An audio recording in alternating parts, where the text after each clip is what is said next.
দেশব্যাপী ধর্ষণের প্রতিবাদ এবং ধর্ষকদের সর্বোচ্চ শাস্তি ফাঁসির দাবিতে ইসলামী ছাত্র আন্দোলন বাংলাদেশ ঘোষিত কর্মসূচির অংশ হিসেবে ঝালকাঠির রাজাপুরে বিক্ষোভ মিছিল অনুষ্ঠিত হয়েছে। বুধবার বেলা 11টায় রাজাপুর উপজেলার বাইপাস মোড় সংলগ্ন দলীয় কার্যালয় থেকে বিক্ষোভ মিছিলটি শুরু হয়ে শহরের বিভিন্ন সড়ক প্রদক্ষিণ করে প্রেস ক্লাবের সামনে এসে শেষ হয়।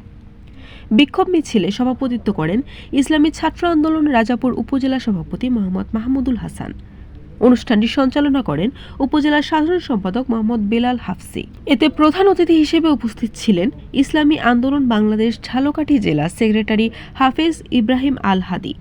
এছাড়াও বক্তব্য রাখেন ইসলামী ছাত্র আন্দোলন বাংলাদেশ ঝালকাঠি জেলার সহসভাপতি এম আমিনুল ইসলাম, জেলা সাংগঠনিক সম্পাদক মোহাম্মদ ইসহাক বিন আওয়াল সহ অন্যান্য নেতৃবৃন্দ। মিছিলে উপজেলার আওতাধীন বিভিন্ন শিক্ষা প্রতিষ্ঠানের শিক্ষার্থী ও ইউনিয়ন পর্যায়ের নেতাকর্মীরা অংশগ্রহণ করেন। বক্তারা বলেন, দেশে দিন দিন ধর্ষণের ঘটনা আশঙ্কাজনক হারে বৃদ্ধি পাচ্ছে। তারা ধর্ষণের বিরুদ্ধে কঠোর আইন বাস্তবায়ন এবং দোষীদের দৃষ্টান্তমূলক শাস্তির দাবি জানান।